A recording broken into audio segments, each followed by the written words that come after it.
Newton's law of motion में जितने भी फोर्सेस आपको पता है उनके बारे में थोड़ा सा बातचीत की जाए।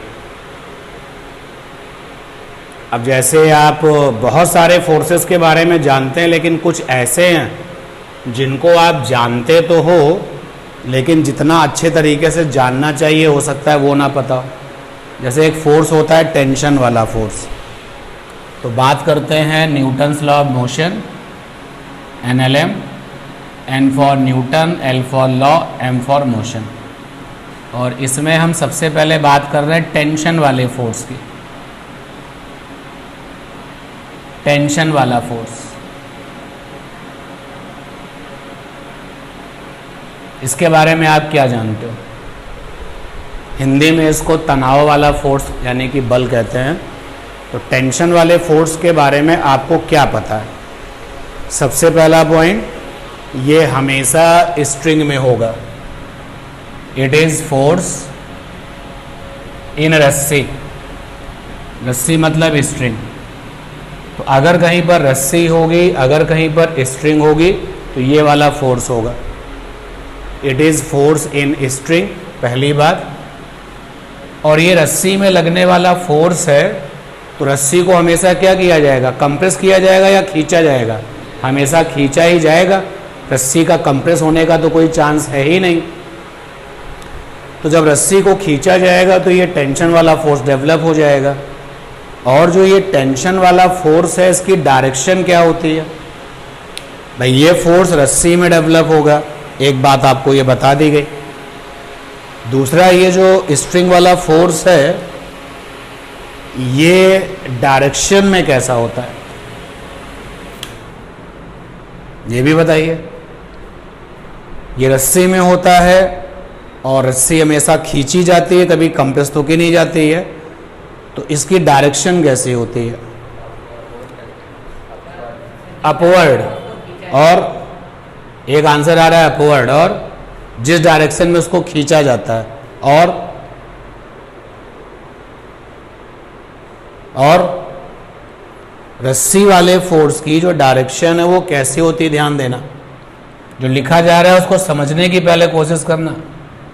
जो डायरेक्शन ऑफ टेंशन फोर्स होती है, डायरेक्शन ऑफ टेंशन फोर्स, हम टेंशन वाले फोर्स को कैपिटल T से लिखने की आदत डाल देंगे। तो direction of tension force is always along the length of रस्सी, along the length of रस्सी, length of string, such that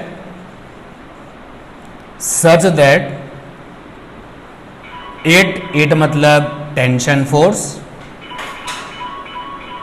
such that it मतलब टेंशन फोर्स always try, या लिख सकते हो tries, always tries to decrease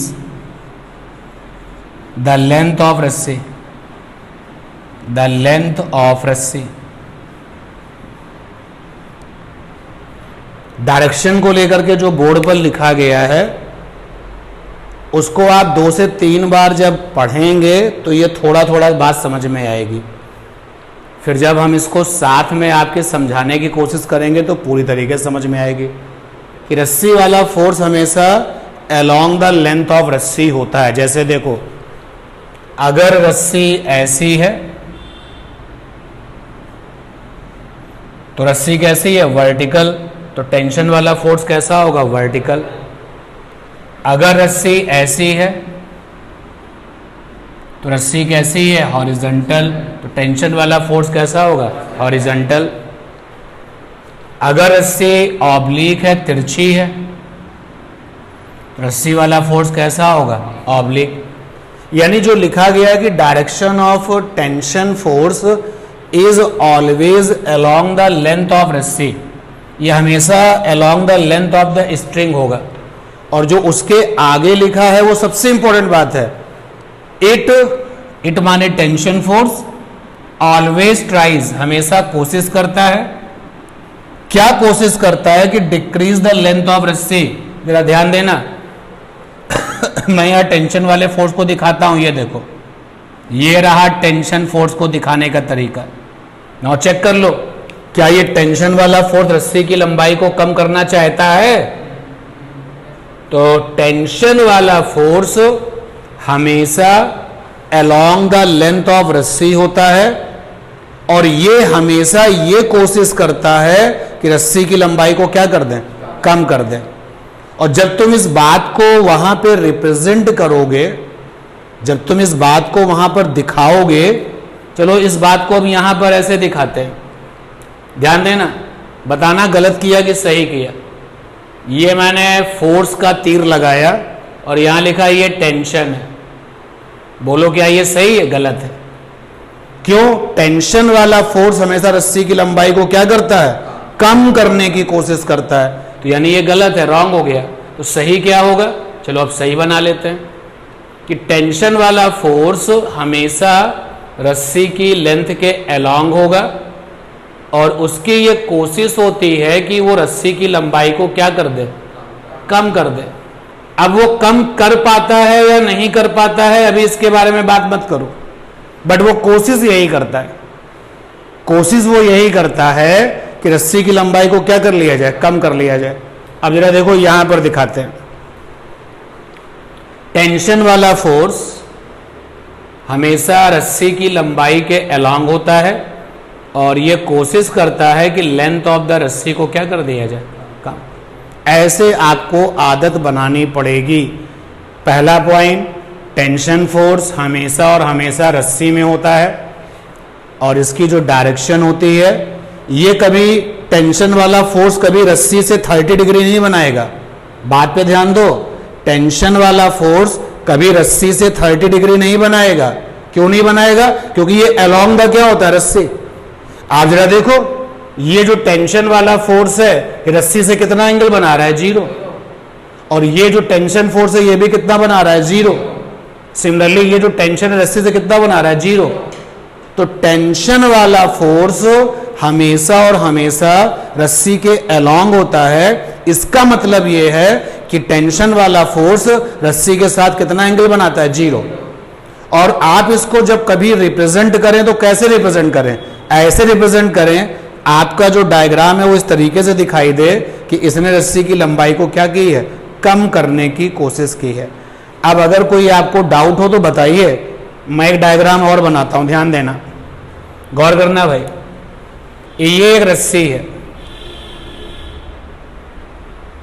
ये रस्सी है, ठीक। मुझे टेंशन फोर्स दिखाना है, तो ये लीजिए टेंशन फोर्स दिखा दिया, क्योंकि हमें तो दो बातें बता दी गई हैं। पहला कि ये रस्सी के अलोंग होता है और ये रस्सी की लंबाई को कम करने की कोशिश करता है। इधर वाले हिस्से में टेंशन वाला फोर्स ये लग रहा है, इधर वाले हिस्से में टेंशन वाला फोर्स ये रहा, इधर वाले हिस्से में टेंशन वाला फोर्स, ये भी देखो वही चीज है। इसने क्या किया है, along the length of the रस्सी है, और along the length of the रस्सी है का मतलब है कि ये रस्सी की लेंथ के साथ कितना एंगल बनाएगा, 0। और ऑलवेज ट्राइज, हमेशा कोशिश करता है to decrease the length of the रस्सी। क्लियर ये बात? अच्छा, अगर रस्सी अलग अलग है तो टेंशन फोर्स भी कैसे होंगे, अलग अलग। जैसे सपोज कर लो कि एक रस्सी है, ध्यान देना भाई, एक ये रस्सी है हुक से बांध दी गई है और यहां पे एक मांस लटका दिया गया है, और एक और रस्सी है यहां पे मांस लटका दिया गया है। तो यहां से यहां तक की रस्सी अलग है और यहां से यहां तक की रस्सी अलग है। अब टेंशन दिखाना है तो लीजिए, इस वाले हिस्से में टेंशन दिखा दिया ऐसे, T1, और इस वाले हिस्से में टेंशन दिखा दिया ऐसे, T2। अब T2 टेंशन कहां का है, इस रस्सी का है, और T1 टेंशन कहां का है, इस रस्सी का है, ठीक है। तो अगर आपके पास में अलग अलग रस्सी, और मैं एक डायग्राम बनाता हूं, ये देखो, जैसे किसी ने ये पुली ले ली, पुली हिंदी में घिरनी कहते हैं, गांव में जो है कुएं से जब पानी खींचना होता है तो पुली का इस्तेमाल किया जाता है। इस पुली के ऊपर से एक रस्सी गई है और यहाँ पे एक मांस लटका दिया गया है और यहाँ पर इसको तुमने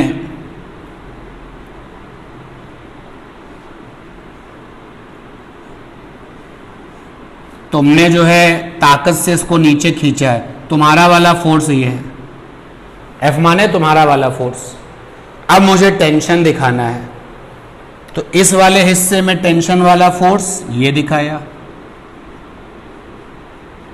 और इस वाले हिस्से में टेंशन वाला फोर्स ये दिखाया, क्योंकि ये एक ही रस्सी तो है, अलग अलग तो नहीं है। तो अगर तुमने एक ही रस्सी में किसी जगह पे टेंशन को T लिख दिया है तो हर जगह पर आपको टेंशन वाला फोर्स पर क्या दिखाना है, T। अब देखिए ये तुम्हारा वाला फोर्स है जो तुमने लगा रखा है नीचे की तरफ। अभी मैं उस पर बात ही नहीं कर रहा हूं, अभी तो हमारी बात हो रही है कि रस्सी वाले फोर्स से हम अपनी मुलाकात जो है अच्छे से कर लें। तो रस्सी वाला फोर्स हमेशा और हमेशा along the length of the रस्सी होता है। और आप सब लोग जब इसका पिक्चराइजेशन करें, आप सब लोग जब इस वाले फोर्स का तस्वीर बनाएं तो ऐसे दिखाएं कि उसने रस्सी की लंबाई को क्या करने की कोशिश की है, कम करने की कोशिश की है।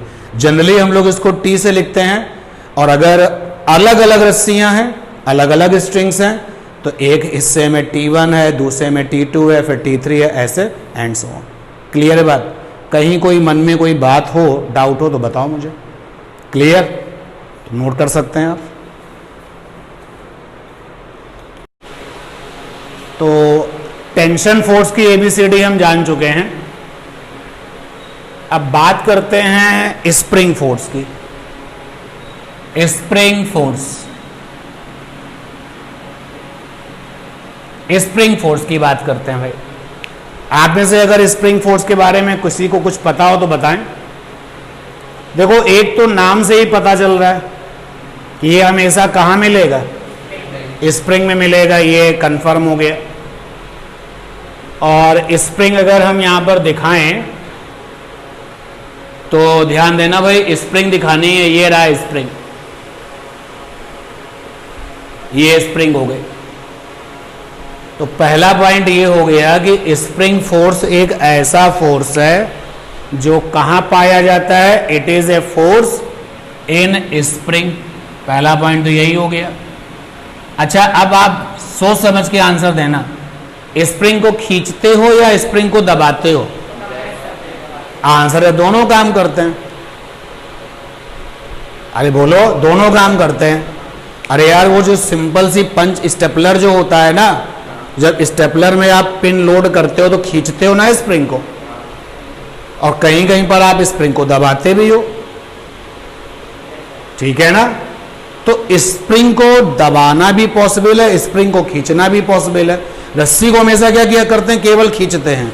और इसलिए स्प्रिंग वाला फोर्स तब बनता है जब स्प्रिंग को या तो खींचा जाता है या फिर दबाया जाता है।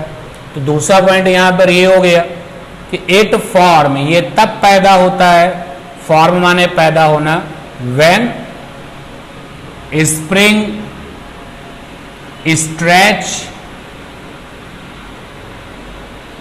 स्ट्रेच्ड और कंप्रेस्ड। जब आपने स्प्रिंग को दबाया तो भी ये फोर्स बनता है, और जब आपने स्प्रिंग को खींचा तो भी ये फोर्स बनता है। क्लियर ये बात? अच्छा अब एक बात बताइए कि अगर आप स्प्रिंग को खींचोगे, अगर आप स्प्रिंग को दबाओगे तो स्प्रिंग की क्या लेंथ में चेंज आएगा? भाई जो नेचुरल लेंथ है, अगर आपने स्प्रिंग को दबाया नहीं है, अगर आपने स्प्रिंग को खींचा नहीं है, तो जो लेंथ है वो नेचुरल लेंथ है। जैसे ये इस समय स्प्रिंग है बोर्ड पर, और ये इसकी जो लेंथ है that is the natural length. ये वाली लेंथ नेचुरल है, अभी इसको दबाया नहीं गया है और ना ही इसको अभी खींचा गया है, नेचुरल लेंथ है। अच्छा बताइए, अगर हम इसको खींचेंगे तो लेंथ क्या हो जाएगी? नेचुरल से ज़्यादा हो जाएगी। अगर हम दबाएंगे तो लेंथ क्या होगी, नेचुरल से कम हो जाएगी। इसका मतलब ये हो गया कि जिस समय स्प्रिंग फोर्स बनेगा उस समय स्प्रिंग की लंबाई में क्या आएगा, चेंज आएगा। स्प्रिंग की लंबाई में क्या होगा, चेंज आएगा। अब वो चेंज कैसा होगा, ज्यादा वाला होगा या कम वाला होगा, ये तो डिपेंड करेगा कि आपने स्प्रिंग को दबाया या खींचा है। ठीक है, ये बात समझ में आ रही है ना। तो आपको ये पता चल रहा है धीरे धीरे कि during formation of spring force, during formation of spring force, जब स्प्रिंग फोर्स बना या बनता है तो during formation of spring force there is change in length of spring, there is change in length of spring. तो वहां पर ये 100% पक्का है कि स्प्रिंग की लंबाई में चेंज होगा। मैं एक सपोर्टिंग डायग्राम बनाता हूं, ध्यान देना भाई। ये स्प्रिंग है, ये मैंने एक स्प्रिंग बनाई है, ये स्प्रिंग बनाई मैंने। जो स्प्रिंग मैंने बनाई है अभी ना इसको खींचा गया है ना ही इसको दबाया गया है, तो जो इसकी लेंथ है वो नेचुरल लेंथ कहलाएगी। तो मान लेते हैं इसकी जो लेंथ है नेचुरल वाली वो L नॉट है। नॉट का मतलब है ओरिजिनल, L फॉर लंबाई, O माने ओरिजिनल। तो अभी इसकी जो लेंथ है वो कैसी है, ओरिजिनल वाली है। ठीक, अब हमने स्प्रिंग को खींच दिया, ध्यान देना,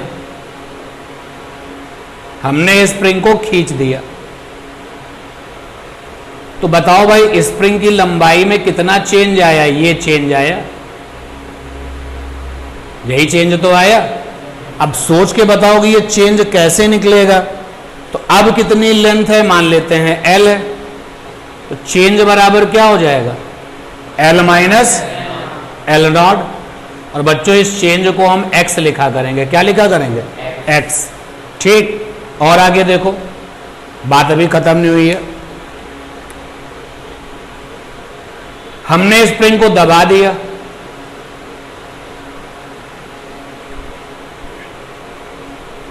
हमने स्प्रिंग को दबा दिया, तो पहले लेंथ L नॉट थी, दबने के बाद लेंथ कुछ और हो गई। तो मान लेते हैं कि अब जो इसकी लेंथ है वो क्या है, L है। तो बोलो अब क्या चेंज आया, ये चेंज आया कि नहीं आया, ये चेंज होगा कि नहीं होगा। बोलो इस चेंज को कैसे निकाला जाएगा, L माइनस नहीं, L नॉट माइनस L, और हम इसको किससे लिखा करेंगे, x से। यानी दिमाग में ये बिठाना होगा कि अगर मैं ये कहता हूं कि change in length of spring is x, या तो x ऐसे निकाला गया होगा L माइनस L नॉट से, और या फिर x ऐसे निकाला गया होगा L नॉट माइनस L से। कैसे निकालना है ये तुम्हें रटने की जरूरत नहीं है, क्योंकि आपके क्वेश्चन में अगर वो कहता खींचा गया है तो x बराबर क्या होगा, L माइनस L नॉट, और अगर दबाया गया है तो x बराबर क्या होगा, L नॉट माइनस L। बहुत क्लियर सी बात है ना। तो ये जो स्प्रिंग फोर्स है वो बातचीत हो रही है स्प्रिंग फोर्स के बारे में, और धीरे धीरे चीजें हम बढ़ाते चले जा रहे हैं। जैसे कि पहला पॉइंट है कि ये वो फोर्स होता है जो हमेशा स्प्रिंग में पाया जाएगा, नाम ही काफी है इसके लिए। तो ये तब पैदा होता है जब स्प्रिंग को या तो स्ट्रेच किया जाता है या कंप्रेस किया जाता है। दूसरा पॉइंट ये हो गया। और ये जो बात हमने तीसरे नंबर पर लिखी है, ये लिख करके वैसे हमने देखा जाए तो इंसल्ट की है, आपकी बेइज्जती कर दी है। क्यों, क्योंकि हर कोई जानता है यार, हर कोई ये जानता है, हर कोई ये मानता है कि स्प्रिंग की लेंथ में तो चेंज आएगा ही आएगा जब आप उसको कंप्रेस या स्ट्रेच करोगे। पक्का है ना ये। फिर भी लिख दिया है ये मान करके कि हमको काम अपना पूरा कंप्लीट करना है, जो हमें पता है उसको भी एक बार थोड़ा सा देख लेना। एक पॉइंट आपका ये आ गया। तीसरा आगे देखो भैया, चौथा पॉइंट क्या है, जो स्प्रिंग फोर्स है, स्प्रिंग फोर्स हम इसको कैपिटल F से लिखेंगे, और बच्चों ये प्रोपोर्शनल होता है चेंज इन लेंथ के। अब तुमने कहा कि इसका डेरिवेशन चाहिए, तो इसका जो डेरिवेशन है वो प्रैक्टिकल है। इसका जो डेरिवेशन है वो कैसा है? प्रैक्टिकल है। यानी प्रैक्टिकली ये बात पता चल चुकी है, जितना ज़्यादा चेंज इन लेंथ होता है उतना ही ज़्यादा स्प्रिंग फोर्स होता है। यानी इसका डेरिवेशन मतलब तुम इसका प्रैक्टिकल करके इसको देख सकते हो। तो स्प्रिंग फोर्स जो F है, हम स्प्रिंग फोर्स को F से लिखेंगे। बहुत ज़्यादा कभी समस्या होगी तो F के साथ में S फॉर स्प्रिंग लगा देंगे कि F जो होता है वो चेंज इन लेंथ के क्या होता है? Directly proportional. क्या मतलब है? अगर चेंज इन लेंथ कम तो स्प्रिंग फोर्स भी कम, अगर चेंज इन लेंथ ज़्यादा तो स्प्रिंग फोर्स भी ज़्यादा। और हम लोगों ने चेंज इन लेंथ को किससे लिखा हुआ है? X से लिखा हुआ है। किससे लिखा हुआ है? X से। और आज सबको ये पता है, नहीं पता है तो मैं बता दूं, अगर दो लोगों में डायरेक्टली प्रोपोर्शनल का रिलेशन है, भाई ये X है और ये Y है, और Y ने कहा कि हम X के साथ डायरेक्टली प्रोपोर्शनल हैं, ऐसे Y प्रोपोर्शनल टू X मतलब समझते हो ना? मतलब होता है पक्की दोस्ती। पक्की दोस्ती। और पक्की दोस्ती का मतलब ये है, X अगर ज्यादा तो फिर Y भी ज्यादा, और अगर X कम तो फिर Y भी कम। ये है पक्की दोस्ती। और इसी पक्की दोस्ती को बोलते हैं डायरेक्टली प्रोपोर्शनल। क्या कहते हैं? Directly proportional. और जब दो लोग डायरेक्टली प्रोपोर्शनल होते हैं तो उनके बीच का ग्राफ ऐसा बनता है। इसी तरीके से जैसे अगर ये आ जाए y प्रोपोर्शनल 1/x, इसको बोलते हैं इनवर्सली प्रोपोर्शनल। और इसका मतलब होता है कच्ची दोस्ती। मतलब कच्ची दोस्ती। कच्ची दोस्ती का क्या मतलब है? x ने कहा कि हम ज्यादा हैं, ऊपर की तरफ तीर लगता है मतलब ज्यादा, तो y ने कहा कि हम कम हैं। जब x ने कहा चलो अच्छा हम कम है, तो y क्या कहता है? हम ज्यादा। तो यहां पर दोनों के बीच में कैसा रिलेशन है? Inversely proportional.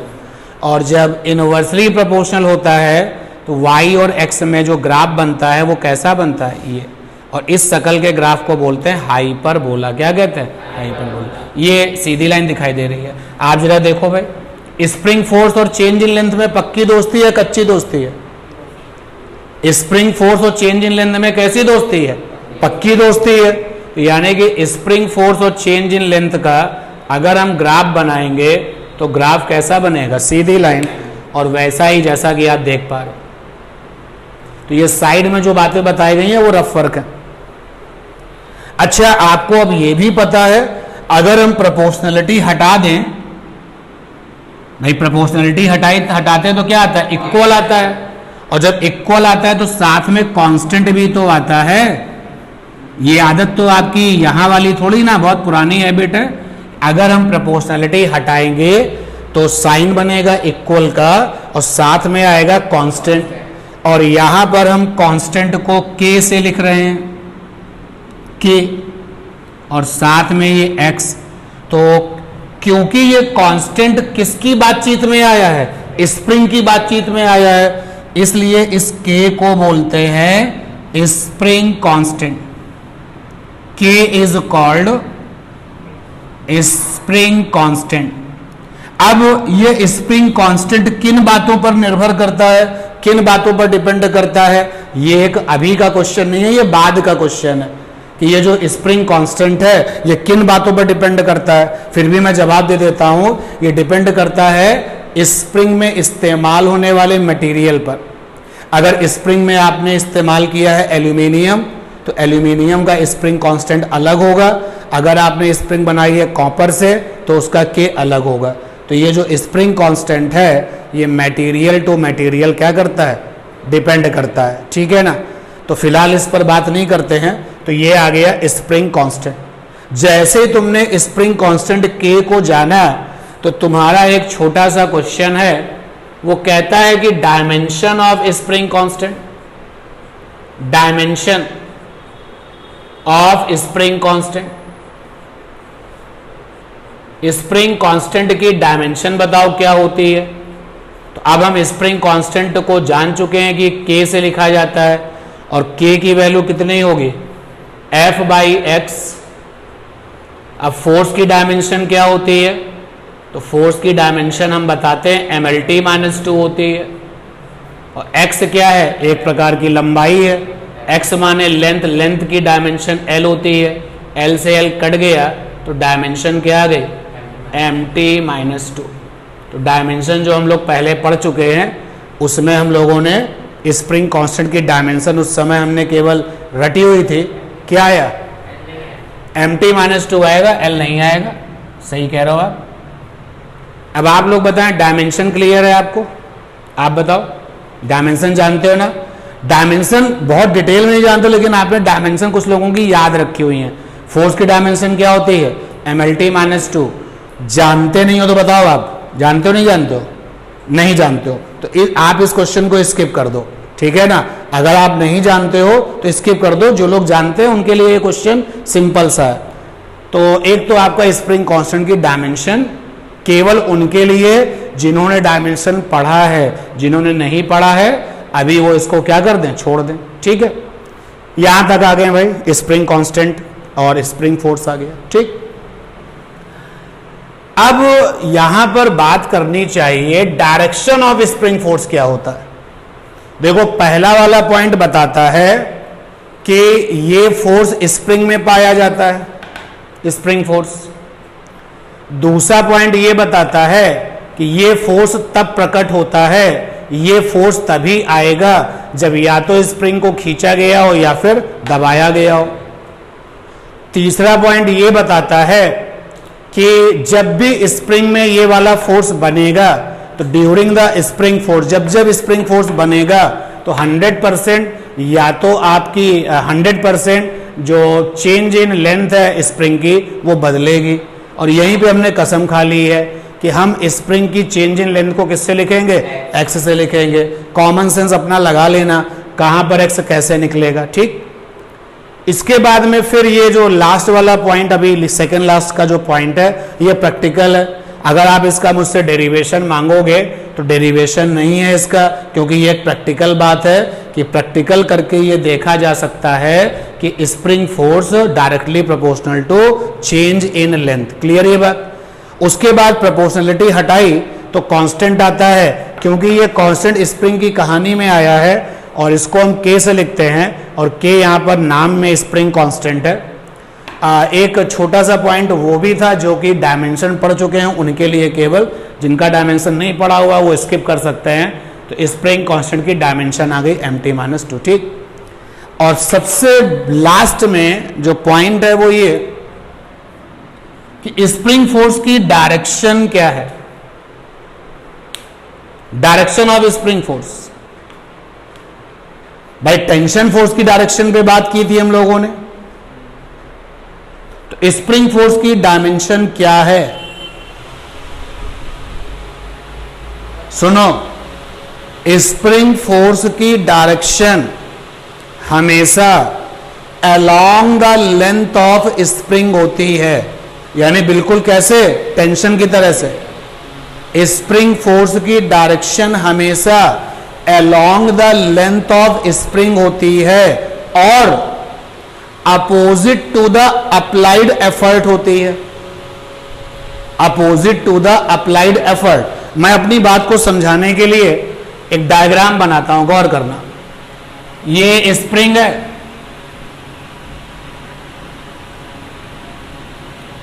और इस स्प्रिंग को आप खींच रहे हो, तो आपने बोला कि हमने स्प्रिंग को खींचा है, बोलो एफर्ट्स कौन सा हो गया? खींचने वाला। तो स्प्रिंग फोर्स इसका जस्ट क्या होगा? उल्टा होगा। तो देखो भाई, स्प्रिंग फोर्स ये रहेगा, ये रहा स्प्रिंग फोर्स, यानी स्प्रिंग फोर्स तुम्हारे खींचने का क्या करेगा? अपोज करेगा, विरोध करेगा। अगर तुमने स्प्रिंग को दबाया तो स्प्रिंग फोर्स इसका भी क्या करेगा? विरोध करेगा, अपोज करेगा। वही मैंने बोला कि जो स्प्रिंग फोर्स है उसकी डायरेक्शन कैसी होती है, तो आंसर है कि स्प्रिंग फोर्स की direction along the length of spring होती है और opposite to the applied efforts, अगर आप खींचते हो तो स्प्रिंग फोर्स खींचने का विरोध करेगा, अगर आप स्प्रिंग को दबाते हो तो स्प्रिंग फोर्स इस कंप्रेस वाली बात का भी क्या करेगा, विरोध करेगा। नोट कर लीजिए आप। अभी हम ये बात लिख देंगे, तो डायरेक्शन को लेकर के भी जो ये पॉइंट है इसको भी लिख दिया जाए। तो ये पहला पॉइंट था, ये दूसरा था, ये तीसरा था, ये चौथा था, और ये रहा पांचवा कि जो डायरेक्शन ऑफ स्प्रिंग फोर्स है, डायरेक्शन ऑफ स्प्रिंग फोर्स यानी कि FS is always along length of spring, always along length of spring, and opposite to applied effort, opposite to applied effort, और जो एफर्ट आपने लगा रखा है उसका ठीक उल्टा। अगर आपने स्प्रिंग को खींचा तो ये स्प्रिंग फोर्स इसका अपोज करेगा, अगर आपने स्प्रिंग को दबाया तो ये उसका भी अपोज करेगा। तो बड़ी इंपॉर्टेंट बात है डायरेक्शन को लेकर के, हमेशा along the length of spring होता है and opposite to applied effort. और जो अप्लाइड एफर्ट है भाई, दो ही बातें हो सकती है, या तो आप स्प्रिंग को खींचोगे या दबाओगे, तो हमेशा इसी का अपोज करेगा। दबाया तो कंप्रेस का अपोज करेगा, और खींचा तो फिर ये इसका भी अपोज करेगा। ये वाला पॉइंट हटा दें, मैं कुछ डायग्राम बनाता हूं, उसको देख करके स्प्रिंग फोर्स देखना भाई कैसा होगा। एक फ्रेश डायग्राम बनाता हूं भाई। ये स्प्रिंग थी हमारे पास, किसी ने इसको कंप्रेस करा है, कंप्रेस, बताओ स्प्रिंग फोर्स कैसा होगा। एक तो अलोंग द स्प्रिंग फोर्स ऐसा नहीं होगा ना, स्प्रिंग फोर्स हमेशा along the length of spring होगा। तो एक तो वो along the length of spring होगा, दूसरा कंप्रेस हो रहा है तो ऐसा होगा। ये रहा स्प्रिंग फोर्स, ठीक है। इधर देखो, इधर आप ऐसे खींच रहे हैं तो स्प्रिंग फोर्स इसका क्या कर रहा है, अपोज कर रहा है। क्लियर है ना बात डायरेक्शन को लेकर के। डायरेक्शन को लेकर के बात जरूर क्लियर करिए, क्योंकि आगे जाकर के डायरेक्शन का ही मामला है। तो स्ट्रिंग फोर्स कर लिया, स्प्रिंग फोर्स कर लिया, और अब बारी है नॉर्मल फोर्स की। Normal force,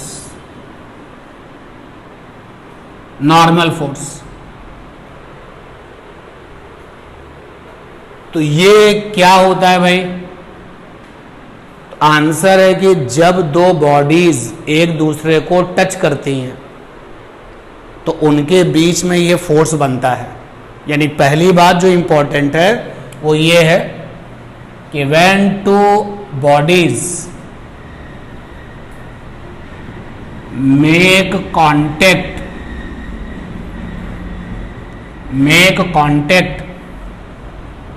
with each other, then this force form, तो ये वाला फोर्स बनता है। तो ये वाली बात बड़ी इंपॉर्टेंट है। जैसे मान लो कि ये एक हमारे पास में बॉक्स है ए, और ये एक दूसरा बॉक्स है बी। बता सकते हो इन लोगों ने कहां पर कांटेक्ट किया है। आंसर है ये कांटेक्ट किया है, ये है सरफेस ऑफ कांटेक्ट। तो ये जो नॉर्मल फोर्स है हमेशा कहां बनता है, सरफेस ऑफ कांटेक्ट पर। ठीक, अब तुमने ये बोला कि सर ये पूरा का पूरा सिस्टम जमीन पर रखा हुआ है, ये ग्राउंड है। तो देखो एक सरफेस ऑफ कांटेक्ट कहां पर है, ये है, ये बना सरफेस ऑफ कांटेक्ट। जहां पर सरफेस ऑफ कांटेक्ट होगा वहां पर ये फोर्स होगा, यानी कि एक तो कांटेक्ट हो रहा है एक और ग्राउंड का, और एक कांटेक्ट हो रहा है ए और बी का। ठीक, अगर तुम बी को भी जमीन से मिला दो, ये देखो ये रहा, तो यहां पर भी भाई कांटेक्ट हो रहा है। तो जरा देखते हैं कहां कहां नॉर्मल फोर्स होगा। एक तो कांटेक्ट सरफेस ये है, यहां पर नॉर्मल फोर्स होगा। एक सरफेस कांटेक्ट ये है, यहां पर नॉर्मल फोर्स होगा, और एक सरफेस कांटेक्ट ये है, तो यहां पर नॉर्मल फोर्स होगा। तो दिमाग में इस चीज को बिठा लो कि when two object make contact then there will be a surface contact surface, and जहां पर ये कांटेक्ट सरफेस है वहां पर ये फोर्स 100% होगा। ठीक है, तो पहला जो पॉइंट लिखा गया है वो इसीलिए लिखा गया है कि नॉर्मल फोर्स के बारे में हम सोचेंगे कब, बिल्कुल उसी तरीके से विजन चल रहा है। रस्सी वाले फोर्स, टेंशन फोर्स के बारे में तभी सोचेंगे जब रस्सी होगी, और स्प्रिंग फोर्स के बारे में तब बात करेंगे जब स्प्रिंग होगी। तो नॉर्मल फोर्स के बारे में तब बात करेंगे जब कांटेक्ट होगा। ठीक है ना, अब आगे चलते हैं। ये तो हो गया इसका अपना बेसिक कि हम इसके बारे में कब ये बात करें कि भाई नॉर्मल फोर्स होगा। आगे बढ़ते हैं कि when two bodies make contact with each other then this force form. दूसरा, normal force always present at surface of contact with 90° angle। Normal force हमेशा मिलता है at surface of contact with 90° angle from contact surface. Contact surface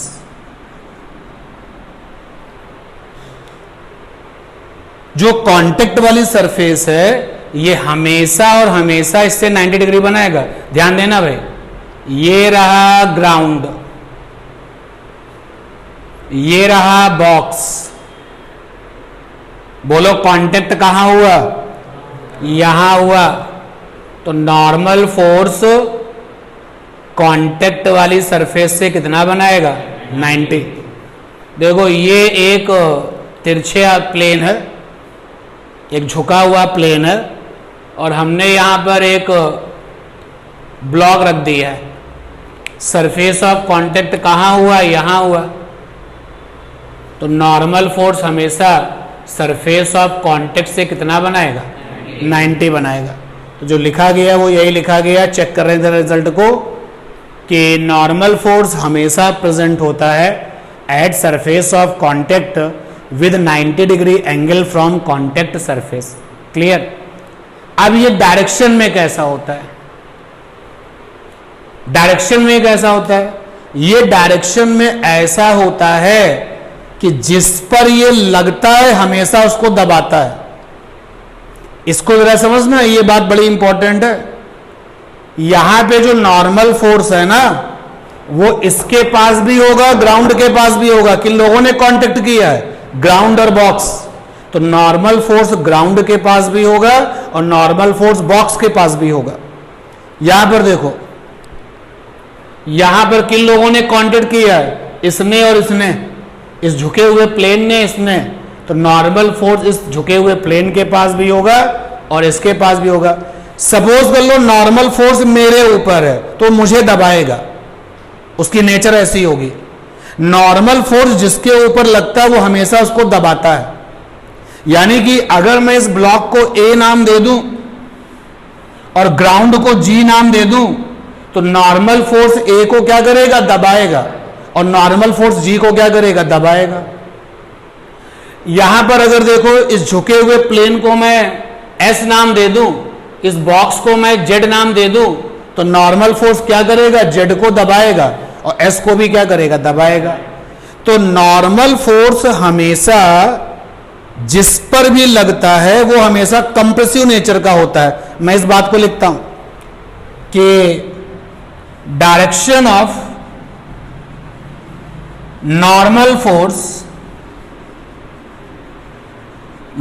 force is always compressive in nature, also it is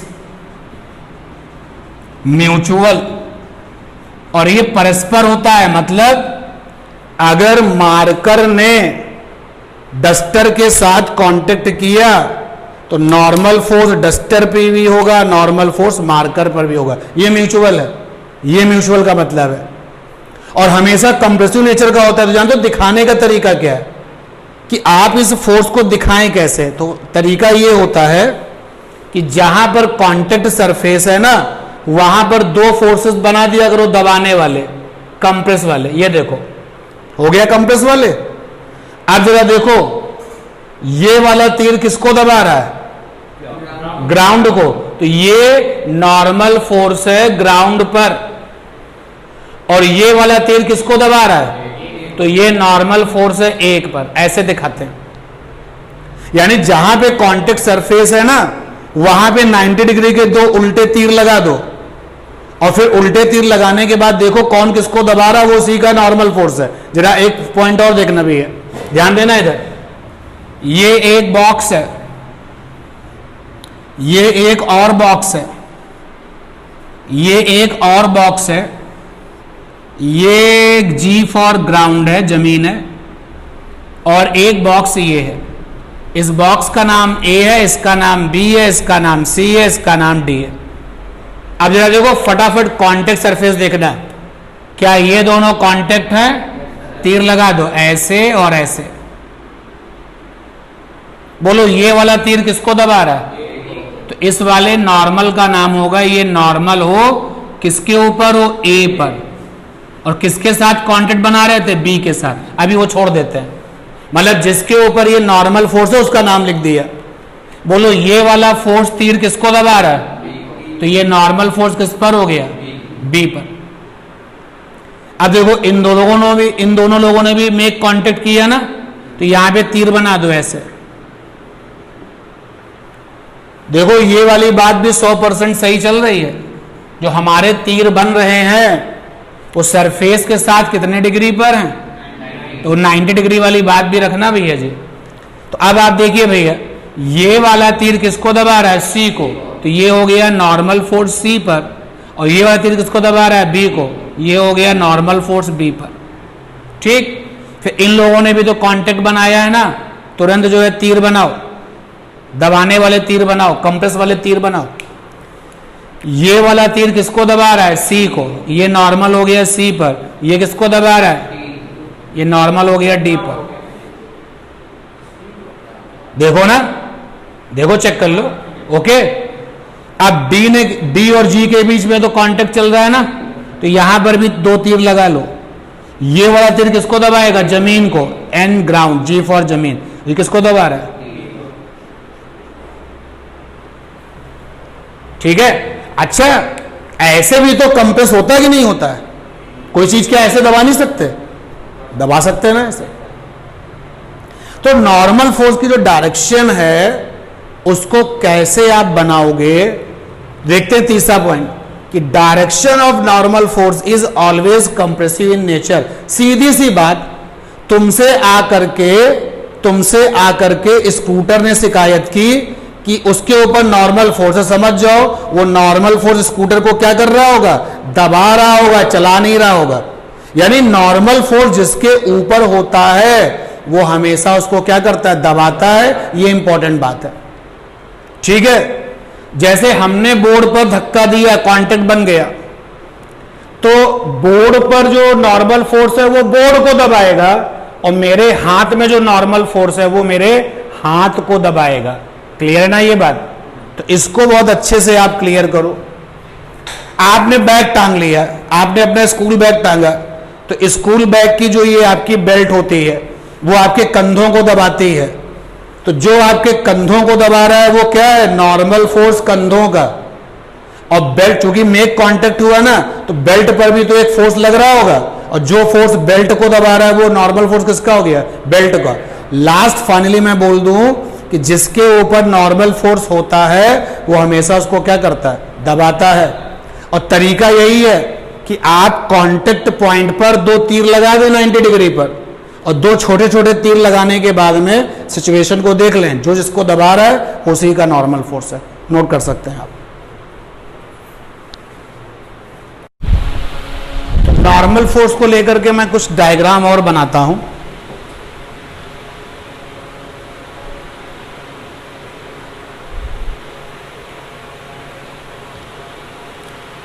ये एक ऐसी situation हमको दिखी और यहां पर डायग्राम की आप कॉपी मत करना। ये एक बॉल है जो रखी गई है। ये चलिए नॉर्मल फोर्स दिखाते हैं। कांटेक्ट ढूंढो। यहां कांटेक्ट हुआ, एक तीर ऐसे, एक तीर ऐसे। बोलो ये वाला तीर किसका नॉर्मल है? इसका।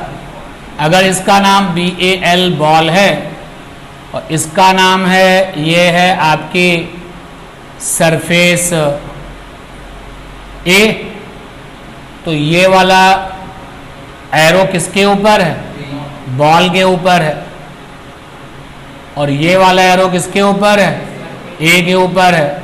और हमेशा कांटेक्ट से कितना डिग्री? 90 डिग्री। वैल्यू में क्या होते हैं? बराबर। सोच के देखो, अगर एक तगड़ा होगा दूसरा कम होगा तो टूट जाएगा ना तब तो। भाई मान लो कि NA ज्यादा है N बॉल से, तो फिर ये जीत जाएगा, टूट जाएगा। ऐसा तो कुछ हो नहीं रहा। And that is why both are equal in value. Similarly यहां पर आप देखिए, इस वाली सरफेस का नाम है B, नहीं इस वाली सरफेस का नाम है D, तो कांटेक्ट ये रहा। तो तीर बनाओ फटाफट ऐसे करके। ये वाला तीर किसको दबा रहा है? D को, तो ये ND है। और ये तीर किसको दबा रहा है? बॉल को, तो ये NB है। ठीक है।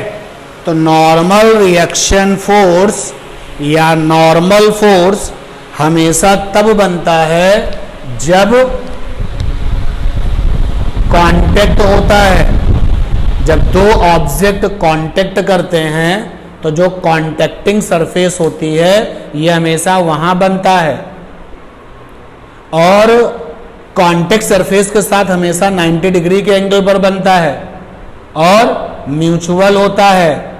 और जिसके ऊपर नॉर्मल फोर्स होता है वो हमेशा उसको क्या करता है? दबाता है। ये सारी चीजें एनालाइज करके आप जो है जगह जगह पर इस वाले फोर्स को दिखा सकते हैं। ठीक। कौन कौन से फोर्स हो गए? रस्सी वाला फोर्स, स्ट्रिंग फोर्स, स्प्रिंग वाला फोर्स और नॉर्मल फोर्स। इस नॉर्मल फोर्स को नॉर्मल रिएक्शन फोर्स भी कहा जाता है। और जब हम न्यूटन्स का 3rd लॉ पढ़ेंगे, जिसको कि एक्शन रिएक्शन लॉ कहते हैं, तो वहां पर इस फोर्स के बारे में बात होगी। अगला जो फोर्स है वो सबका जाना पहचाना है, फिर भी रूल बुक पूरी कर ली जाए। अगले फोर्स का नाम है वेट। W से हम लिखेंगे। भाई बताओ इसके फीचर्स क्या क्या है? It is force always directed, बोलो भाई, डायरेक्टेड आगे वर्टिकली डाउनवर्ड।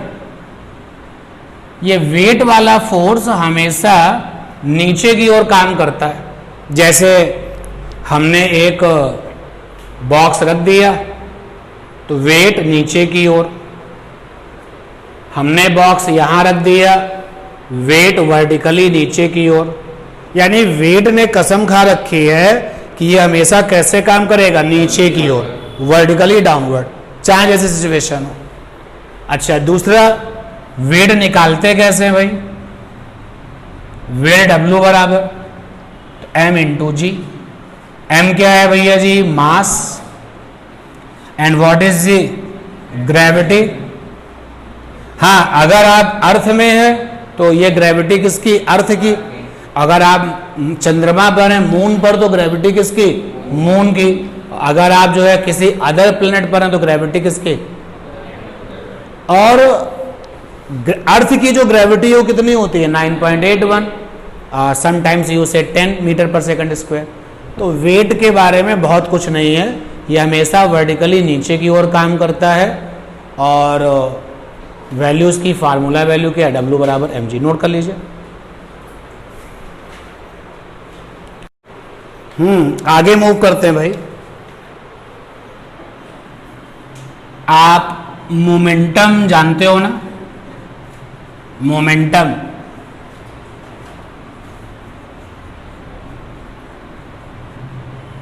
मोमेंटम क्या होता है, मास इनटू वेलोसिटी। यानी कि मैं उसको डेफिनेशन फॉर्म में नहीं कन्वर्ट कर रहा हूं फिर भाई, फिर भी अगर आपको डेफिनेशन बनानी है तो आप लिख सकते हो कि मास और वेलोसिटी के प्रोडक्ट को क्या कहते हैं, मोमेंटम। आप अच्छे से जानते हो। और मोमेंटम के बाद में आ गया इम्पल्स। तो इम्पल्स बराबर क्या होता है भाई, इम्पल्स बराबर होता है फोर्स इनटू टाइम।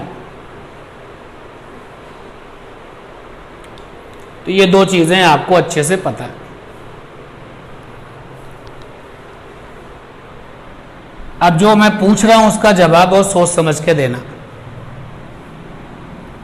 बैट से ये बॉल लगी और ये बॉल जो ऐसे जा रही है,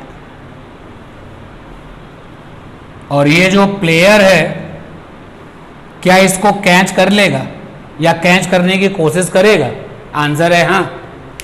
तो मैंने प्लेयर से पूछा कि यार ये जो बॉल आपकी तरफ आ रही है, आपने इसको रोकने के लिए अपना हाथ लगा दिया और कैच हो गया, बॉल रुक गई, डर नहीं लगा। तो इसने बोला क्या डर, बॉल है, इससे क्या डरने की जरूरत है।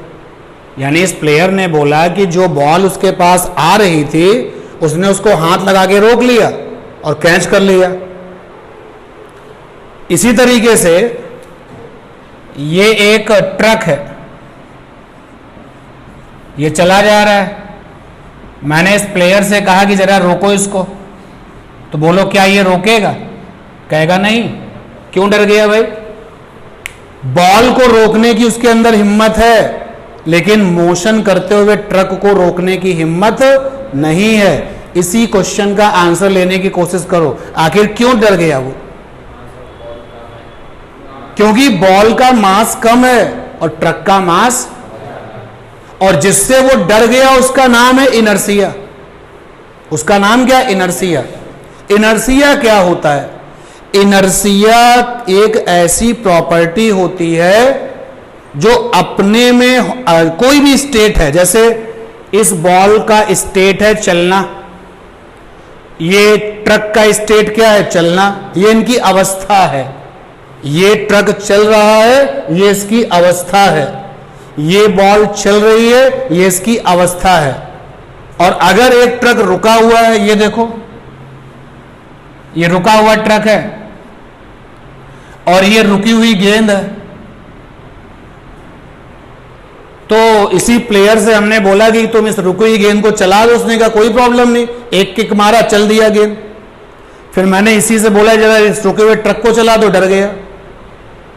बात समझना जरा साथ, मैंने आपको जो एग्जाम्पल दिए हैं उन पर गौर करो। एक मैं तुम्हारे सामने स्टेट ऑफ मोशन का एग्जाम्पल रखता हूं, state of motion. State of motion मतलब मोशन की अवस्था। गेंद में क्या है, स्टेट ऑफ मोशन, और चलते हुए ट्रक में क्या है, स्टेट ऑफ मोशन। और एक मैं आपसे बात करता हूं स्टेट ऑफ रेस्ट। इस वाली गेंद में क्या है? स्टेट ऑफ रेस्ट, और इस ट्रक में क्या है? State of rest. यानी इनका जो स्टेट है उस स्टेट में चेंजेस करने की कोशिश की जा रही है। मतलब जो चल रहा है उसको रोकने की कोशिश की जा रही है, और जो रुका हुआ है उसको चलाने की कोशिश की जा रही है। और चलते हुए को तुम रोकने की कोशिश तब करते हो जब सामने वाले का मास क्या हो? कम। और रुके हुए को तुम चलाने की कोशिश तब करते हो जब सामने वाले का मास क्या हो? कम। लेकिन जब हैवी मास होता है और वो चलता है तो तुम उसको रोकने से डर जाते हो, तुमको पता है कि चोट लग जाएगी। और जो हैवी मास है वो रुका हुआ है, तुम उसको नहीं चलाते क्योंकि तुमको पता है कि तुम चला नहीं पाओगे। यही इनर्सिया है। इनर्सिया ये प्रॉपर्टी होती है कि वो स्टेट, जो भी स्टेट है, चाहे वो स्टेट ऑफ मोशन हो और चाहे वो स्टेट ऑफ रेस्ट हो, उसमें होने वाले परिवर्तन का क्या करती है? विरोध करती है। जैसे अगर मेरा स्टेट ऑफ मोशन है तो मेरा इनर्सिया रुकने का अपोज करेगा। मैं मोशन में हूं तो मेरा जो इनर्सिया है वो मुझे रुकने से मना करेगा। और अगर कोई चीज रेस्ट में है तो उसका इनर्सिया उसको चलने से क्या करेगा? मना करेगा। फिर भी मना करने के बाद भी अगर हमने रुके हुए को चला दिया और चलते हुए को रोक लिया तो यह तब संभव था जब उनके मास कैसे थे? कम थे। यानी उनके अंदर जो इनर्सिया था वो कैसा था? कम था। अगर इनर्सिया ज्यादा होगा तो हम स्टेट में परिवर्तन नहीं कर सकते। अब आप देखो ना, इस चलते हुए ट्रक को हम रोक सकते हैं? नहीं। हम किसकी हेल्प लेते हैं? ब्रेक की। एक मशीन ही तो है, ब्रेक एक क्या डिवाइस है। हम नहीं रोक पाएंगे भाई, क्योंकि हमें पता है कि अगर हमने इसको हाथ लगा के रोका तो हमको क्या कर देगा? डैमेज कर देगा। बातें समझो मैं जो आपसे कह रहा हूं। अगर आपसे पूछा जाए व्हाट इज इनर्सिया, तो सबसे पहले ये सीखो कि क्या तुमको स्टेट ऑफ मोशन का मतलब पता है? जो लोग मोशन की अवस्था में हैं उनको कहा जाता है कि उनका स्टेट ऑफ मोशन है। जो लोग रुके हुए हैं उनके लिए कहा जाता है कि उनका स्टेट ऑफ रेस्ट है। और स्टेट ऑफ मोशन का जो इनर्सिया है वो कहता है कि तुमको रुकना नहीं चाहिए, कोई तुमको रोकेगा तो हम अपोज करेंगे। और स्टेट ऑफ रेस्ट का जो इनर्सिया है वो ये कहता है कि तुमको चलना नहीं चाहिए, अगर कोई तुमको चलाएगा तो हम अपोज करेंगे। और सीधे सीधे इनर्सिया किसके प्रोपोर्शनल होता है? मास के। ज्यादा मास होता है तो ज्यादा इनर्सिया है। इस ट्रक के बारे में सोचो, इस ट्रक का मास क्या था? बहुत ज्यादा था। इसका इनर्सिया क्या कह रहा है? कि हम तुमको नहीं चलने देंगे। तो क्या हम धक्का देके चला सकते हैं? कौन जीतेगा? इसका इनर्सिया जीतेगा। सिमिलरली ये चल रहा है और ये मोशन में था, इसका इनर्सिया क्या कह रहा है? हम तुमको रुकने नहीं देंगे। तो क्या मेरी हिम्मत है कि इसको जाके रोक दें? मैं इसके इनर्सिया से क्या कर गया? डर गया। तो इनर्सिया क्या करता है? इनर्सिया जो रुका हुआ है उसको रोके रखना चाहता है, और जो चल रहा है उसको चलाए रखना चाहता है। और ये किसके प्रोपोर्शनल होता है? मास के। मास कम है तो इनर्सिया कम है। इसलिए मैं इस डस्टर को उठा के यहां रख देता हूं। डस्टर का इनर्सिया विरोध तो करता है लेकिन हमसे जीत नहीं पाता। लेकिन क्या मैं दीवार को खिसका सकता हूं? नहीं। क्लियर ये बात? तो फाइनली इस पूरे डिस्कशन से जो रिजल्ट निकल के सामने आया, व्हाट इज इनर्सिया, आंसर आ गया inertia is a property. Inertia वो गुण होता है ड्यू टू विच, जिसके कारण कोई ऑब्जेक्ट अपनी स्टेट में होने वाले चेंजेस का क्या करता है? अपोज करता है। ठीक है, क्लियर है बात? तो मोमेंटम जानते हैं ना आप लोग, लिखने की जरूरत तो नहीं है, आगे आएगा बार बार। और अगर लिखना होगा तो भी लिखेंगे, बहुत बार अभी आना है तो अभी ना लिखें। और इंपल्स फोर्स इनटू टाइम अभी लिखे ना, हेडिंग डालो what is inertia. Inertia, what is inertia. What is inertia? Inertia is a property, property पे अंडरलाइन कर देना। Inertia is a property due to which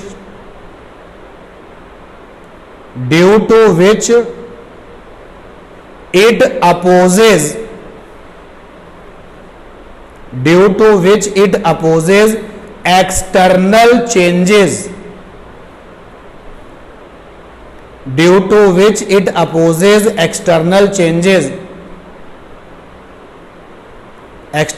changes, formed by external agent, form formed by external agent।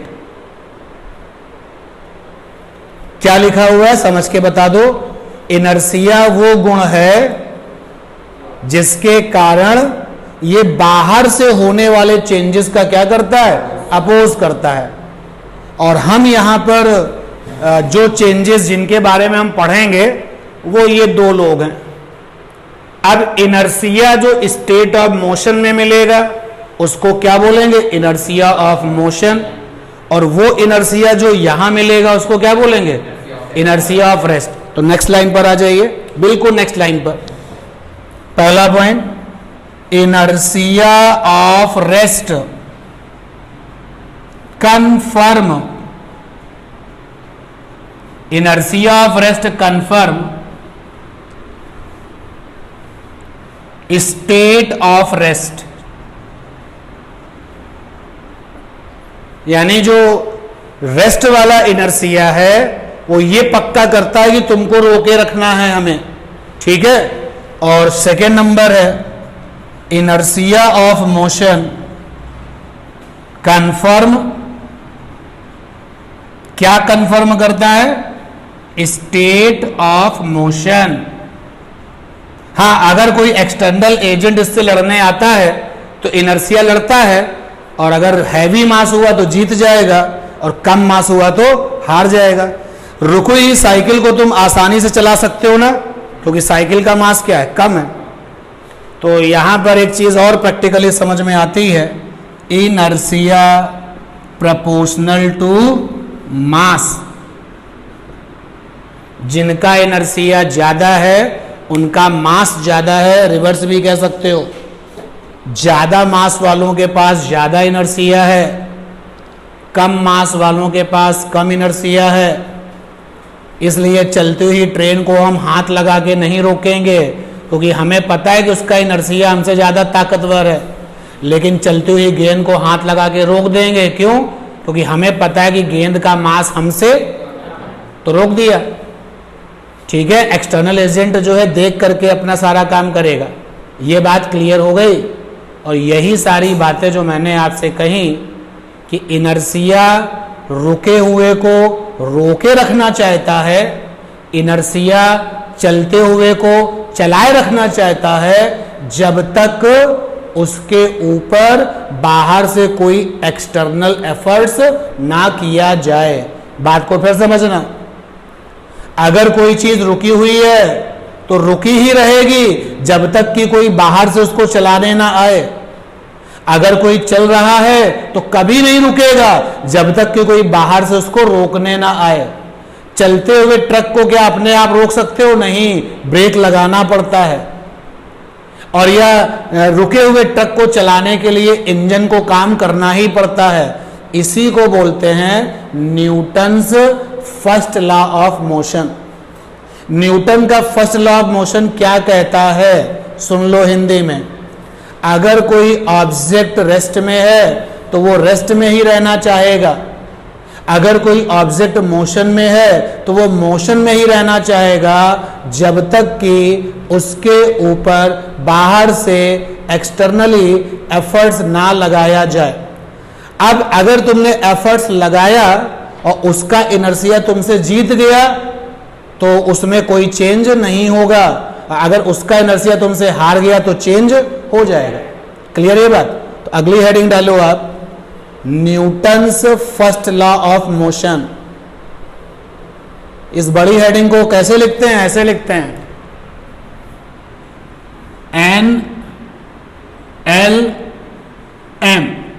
Newton's law of motion और bracket में first law, ये हम first पढ़ रहे हैं भाई, Newton's first law of motion, NLM मतलब Newton's law of motion. लिखने वाली एक प्रॉब्लम रहेगी, वो हम लिखा देंगे, लेकिन अभी आप समझने वाले अंदाज में समझो इसको। क्या कहता है ये, जो रुके हुए हैं उनको रुके रहना पसंद है हमेशा, जो मोशन में है उनको मोशन पसंद है, जब तक कि बाहर से उनके ऊपर कोई एफर्ट्स ना लगाया जाए। अभी अर्थ रोटेट कर रही है और पता चलता है कि कोई एस्ट्रॉयड उससे टकराने वाला है, सब लोग जो है चिंतित हो जाते हैं। साइंटिस्ट की फौज कहती है कि एक एस्ट्रॉयड आके टकराएगा, क्यों? क्योंकि वो हमारी अर्थ के मोशन को क्या करेगा, रोकेगा, तुरंत जो है अलर्ट हो जाइए। तो इनर्सिया जो है, अर्थ की इनर्सिया उसका अपोज करेगी, तो अर्थ में क्या होगी, हलचल पैदा होगी, सबको डिस्टर्बेंस क्रिएट हो जाएगा, और उस डिस्टर्बेंस से बहुत सारा क्या होगा, नुकसान होगा। क्यों? क्योंकि इनर्सिया अर्थ की अपोज तो करेगी। तो इसका सलूशन क्या है कि अर्थ में जो टकराने जा रहा है उसको डिस्ट्रॉय कर दो। तो पहले से ही देख लिया जाता है कि कोई एस्ट्रॉयड है और वो इतने दिनों बाद यहाँ पहुँचेगा। फ्यूचर में अगर कभी कोई एस्ट्रॉयड अर्थ से टकराता है तो अपने लोगों के जो आपके वेपन्स हैं उनको क्या करेंगे, रोकेंगे, उनको छोटे छोटे टुकड़ों में तोड़ देंगे, जिससे कि छोटा मास हो जाए और तब टकराएगा तो कोई नुकसान ज़्यादा नहीं होगा। तो क्लियर है ना बात? तो लिखेंगे आप इसको, according to this law, comma inverted comma, according to this law, उसके बाद कॉमा करिए, फिर इन्वर्टेड कॉमा करिए। When a object is in rest, when a object is in rest or in motion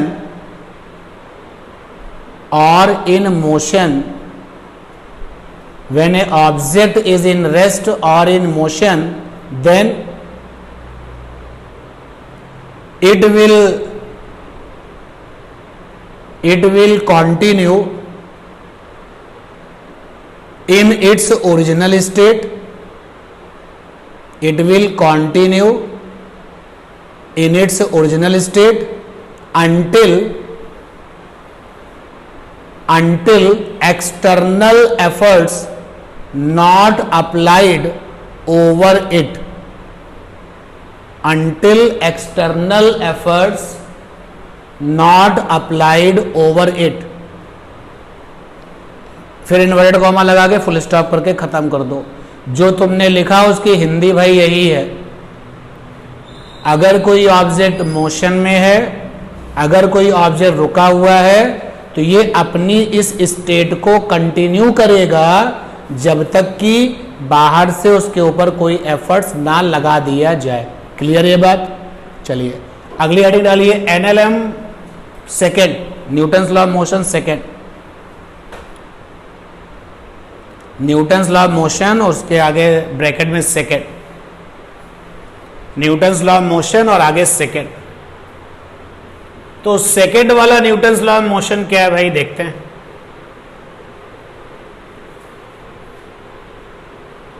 Newton's law of motion और आगे है second.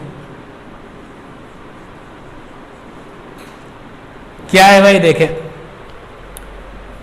जैसे ऐसे लिखा जाए डेल्टा और यहां पे लिखा जाए सिंबल ऑफ फिजिकल क्वांटिटी, तो इसका मतलब आप लोग जानते हो ना, मतलब yes, change in physical quantity. मैंने बता रखा है, मैं एक बार फिर से रिपीट कर रहा हूं। जैसे देखो डेल्टा टी, तो डेल्टा माने जानते हो, डेल्टा माने होता है चेंज, टी माने टाइम, इसको पढ़ा जाएगा change in time. Delta M change है, ऐसे कंफर्म मत किया करो, चेंज इन, फिर तुम हमसे पूछो सर एम का मतलब क्या, तो मैं बताऊंगा मास, तो अब आप बोलो चेंज इन मास। जैसे डेल्टा, और मैंने लिखा है यहां पर पी। अब देखो डेल्टा माने तो हो गया चेंज, और अभी रुको इन, फिर पूछो सर पी माने क्या, मैंने कहा प्रेशर है, तो क्या पढ़ेंगे चेंज इन प्रेशर। तो चेंज लिखने का तरीका ऐसे होता है डेल्टा लगा के, और चेंज लिखने का तरीका ऐसा भी होता है डी लगा के, D symbol of P Q. इसका मतलब भी बच्चों होता है मतलब चेंज इन फिजिकल क्वांटिटी। ध्यान देना भाई, डेल्टा टी का मतलब क्या है? Change in time. D T का मतलब भी क्या है? Change in time. Delta M का मतलब क्या है? Change in mass. डीएम का मतलब क्या है? Change in mass. Delta P का मतलब क्या है? चेंज इन प्रेशर। डीपी का मतलब भी क्या है? चेंज इन प्रेशर।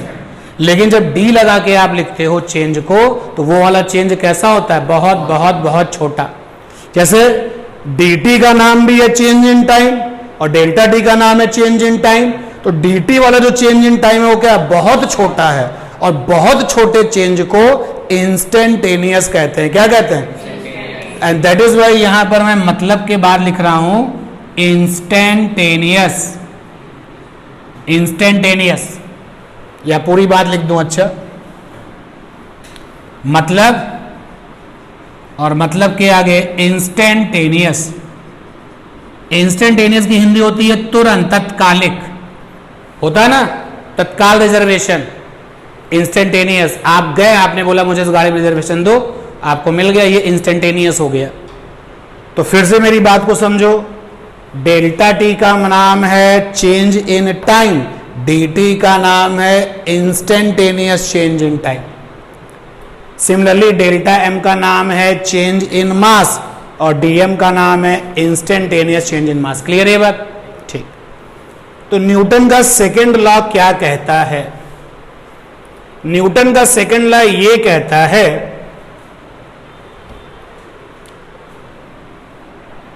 अच्छा, एक चीज और बता दे तो फिर आसान रहेगा। एक तो मैंने चेंज वाली बात आपको बता दी, अगर किसी चेंज में टाइम से डिवाइड हो जाए तो बन जाता है रेट, RATE रेट। ध्यान देना जो मैं कह रहा हूं, किसी चेंज में टाइम से डिवाइड हो जाए, टाइम से डिवाइड हो तो it become rate, RATE become rate. जैसे देखो, डेल्टा एम का नाम क्या है? चेंज इन मास, और delta M by delta T को पढ़ेंगे rate of change in mass. Delta V का नाम क्या है? वेलोसिटी, वी माने वेलोसिटी है, इसको पढ़ेंगे चेंज इन वेलोसिटी, और डेल्टा टी से डिवाइड कर दो क्या पढ़ेंगे? Rate of change in velocity. ठीक है। सिमिलरली डीएम बाई dt को क्या पढ़ेंगे? Rate of change in mass, और dv बाई dt को क्या पढ़ेंगे? Rate of change in velocity. But ये दोनों लोग कौन वाले? इंस्टेंटेनियस वाले। कौन वाले होंगे? क्लियर है बात? तो न्यूटन का सेकेंड लॉ क्या कहता है? अब जरा ध्यान दें, न्यूटन का सेकेंड लॉ ये कहता है कि rate of change in momentum, rate of change in momentum, और मोमेंटम को भी हम लोग किससे लिखते हैं? P से। क्या करें? फिजिक्स से। प्रेशर का भी P है और मोमेंटम का भी P है, तो सिचुएशन के हिसाब से पूछ लेना कि P का मतलब क्या है। तो यहां पे P का मतलब क्या चल रहा है? मोमेंटम। तो न्यूटन का सेकंड लॉ ये कहता है कि rate of change in momentum is equal to applied force. Force को हम F से लिख रहे हैं। ध्यान से आप समझें चीजों को। पहले इतनी लाइन का मतलब देखते हैं भाई। Rate of change in momentum का मतलब क्या है? dp by dt। Rate of change in momentum का मतलब क्या है? Delta p by delta t। प्यारे बच्चों, अगर आप 11th के स्टूडेंट हो गए हो तो चेंज में डेल्टा लगाने की आदत छोड़ो। क्या लगाने की आदत डालो? डी। क्योंकि 11th स्टैंडर्ड फिजिक्स ये कहता है कि तुमसे कुछ नहीं बोला जाए तो हमेशा इंस्टेंटेनियस पे चलना चाहिए। तो अगर कोई rate of change in momentum को delta P by delta T लिखता है तो सही है, और अगर dp बाई dt लिखता है तो भी सही है। तो हमें क्या लेना चाहिए? हमें ये लेना चाहिए, क्योंकि हमारी जो फिजिक्स है 11th स्टैंडर्ड की जो फिजिक्स है वो किस पर चलती है? इंस्टेंटेनियस पर चलती है, तुरंत, फटाफट फटाफट फटाफट। एंड दैट इज वाई मैंने delta P by delta T को नहीं लिया, किसको लिया? DP by D T. इस डीपी बाई डी टी को क्या पढ़ेंगे? Rate of change in momentum. अच्छे से क्या पढ़ेंगे? Instantaneous rate of change in momentum. और न्यूटन ने कहा कि यही बराबर होता है किसके? अप्लाइड फोर्स के। यार मोमेंटम में अगर तुमने किसी के चेंज किया है तो आपने फोर्स लगाया होगा। तो जैसे सपोज कर लो, ध्यान दो भाई, एक ट्रक था, मैंने बोला ट्रक लेकिन बना दी कार, चलो कार से, एक कार थी, इसका इनिशियल मोमेंटम 100 था। थोड़ी ही देर बाद, कुछ समय के बाद इसका मोमेंटम 80 हो गया। तो मोमेंटम में चेंज आया ना। तो न्यूटन कहता है अगर मोमेंटम में चेंज आया है, चाहे ज्यादा हुआ हो या कम हुआ हो, 100% ये चेंज किसकी वजह से आया होगा? फोर्स की वजह से आया होगा। 100% ये चेंज किसकी वजह से आया होगा? फोर्स की वजह से।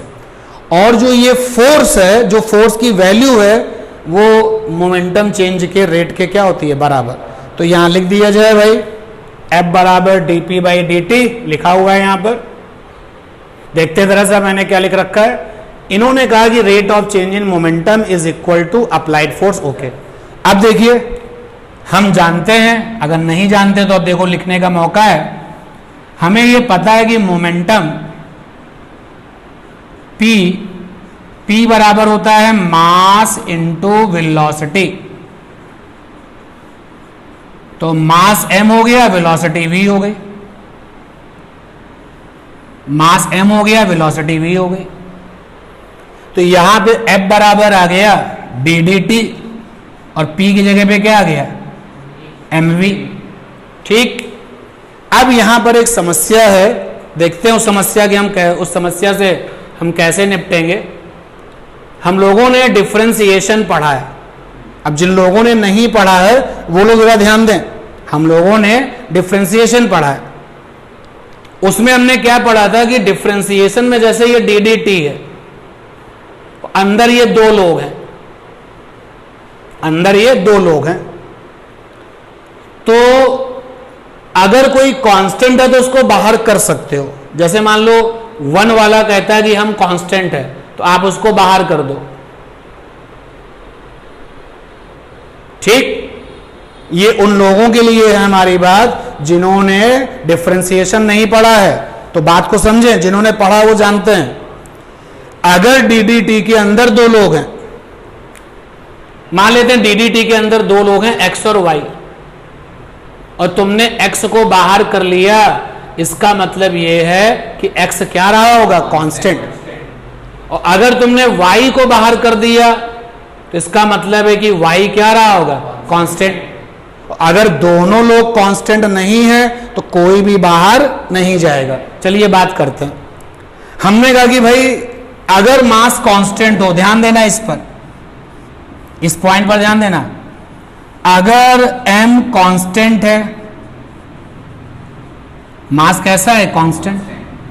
तो क्या डीडीटी से मास बाहर आ सकता है? बोलो। तो बाहर कर दिया जाए तो क्या बचा अंदर? dv by D T.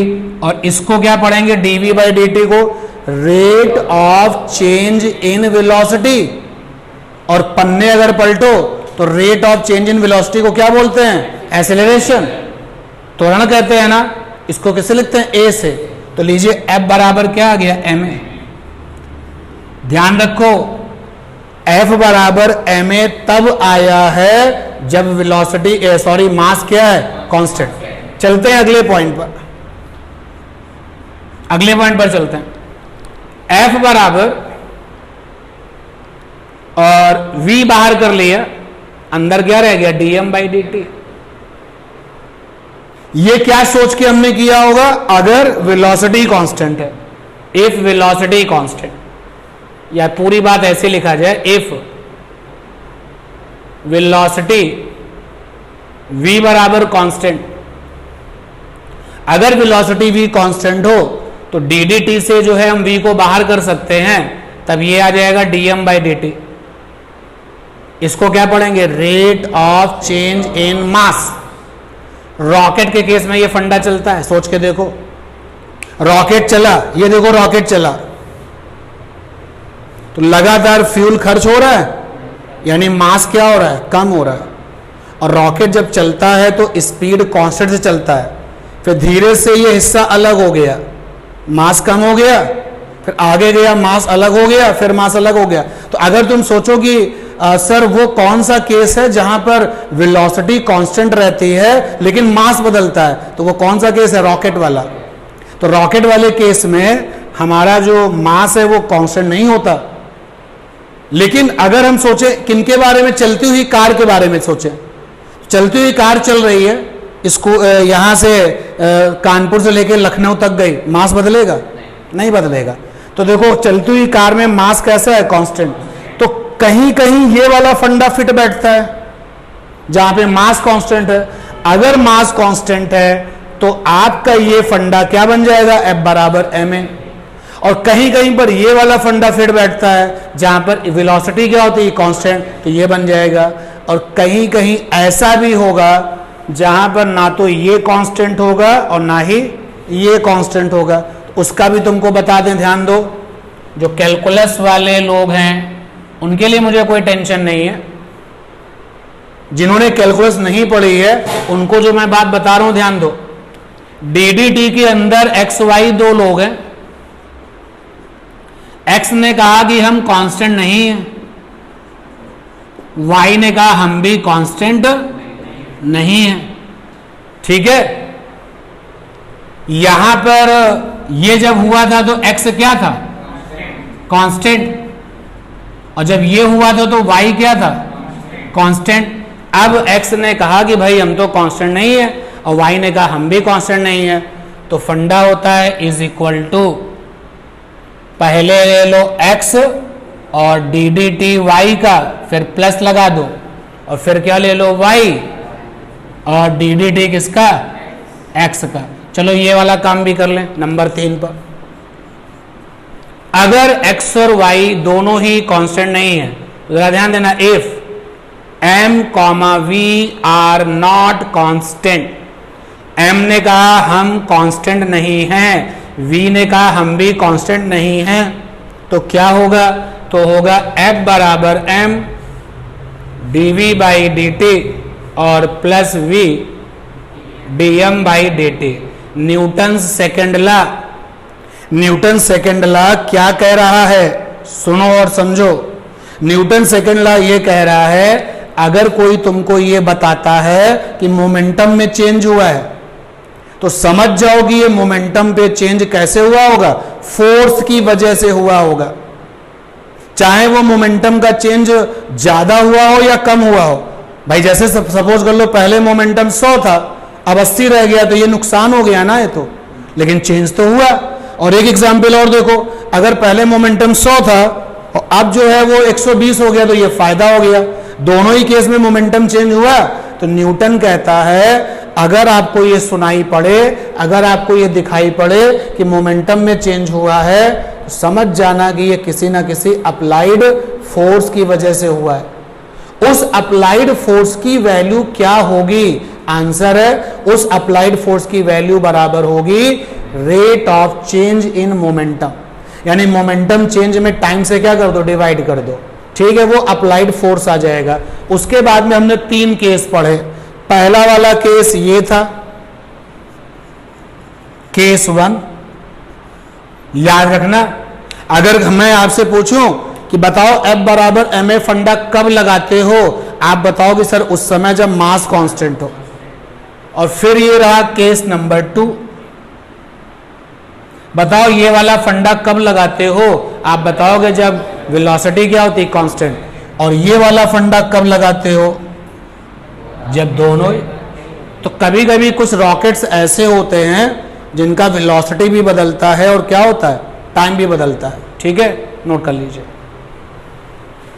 और इस आर्टिकल को नोट करते हुए मास मोमेंटम की भी बातचीत दोबारा हो रही है, तो कोई दिक्कत वाली बात अब यहाँ नहीं है।